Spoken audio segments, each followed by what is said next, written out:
ऐलान को समाअत फरमाएं। ऐलान ये है और ये ऐलान प्रशासन की तरफ से हो रहा है। तमाम हजरात इसको समाअत करें कि रोड पर चलते हुए यातायात नियमों के आप पालन करें।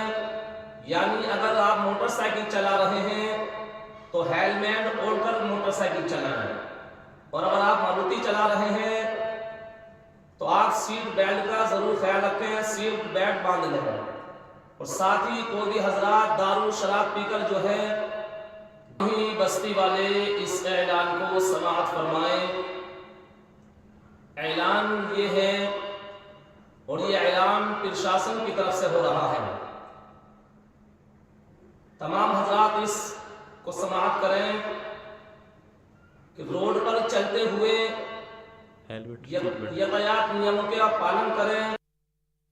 संभल में अलविदा जुम्मे को लेकर आज पुलिस फोर्स की तैनाती की गई है, तो वहीं आरआरएफ की कंपनियों को भी तैनात किया गया। आप देखेंगे यहाँ पर 7 पीएससी की कंपनियां आई हैं, तो वहीं तकरीबन 3 आरआरएफ की कंपनियां, और भारी डिप्लॉयमेंट इस वक्त संभल की हर गली में किया गया है। जामा मस्जिद के आसपास कहें या फिर दूसरे इलाकों में आरआरएफ की कंपनियों को तैनात किया गया है, ताकि किसी भी तरह से कोई असामाजिक तत्व इस चीज़ का कोई गलत फ़ायदा ना उठा सके। और इसको लेकर डिप्लॉयमेंट है, और इस डिप्लॉयमेंट को देखकर कह सकते हैं तकरीबन 3 कंपनियां आरआरएफ की तैनात की गई है, 7 कंपनियां पीएससी की हैं। उसके अलावा जो यहां पर टीमें हैं वो हर उस मोड़ पर खड़ी की गई हैं जो संवेदनशील इलाके हैं, क्योंकि अलविदा जुम्मा है और नमाज को सही तरीके से यहाँ पर पढ़ा जा सके, किसी तरह का कोई खलल ना डाल सके, इसको लेकर व्यवस्था की गई है। सड़क पर कोई नमाज नहीं पढ़ेगा, और इसको लेकर आप देखेंगे दूर तक आपको फोर्स नज़र आएगी। और ये जामा मस्जिद का वो इलाका है जहाँ पर कुछ देर बाद भीड़ बढ़ेगी, और इसीलिए इस तरह के इंतजामों को यहाँ पर किया गया है। सबसे महत्वपूर्ण यही कि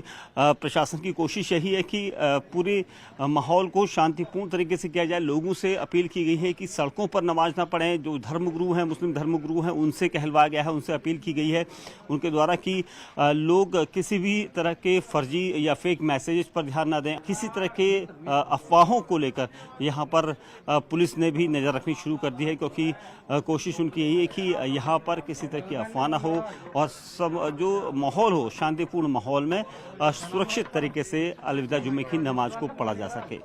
कैमरामैन युगल ठाकुर के साथ दीपक बिष्ट, न्यूज़ 18 इंडिया, संभल उत्तर।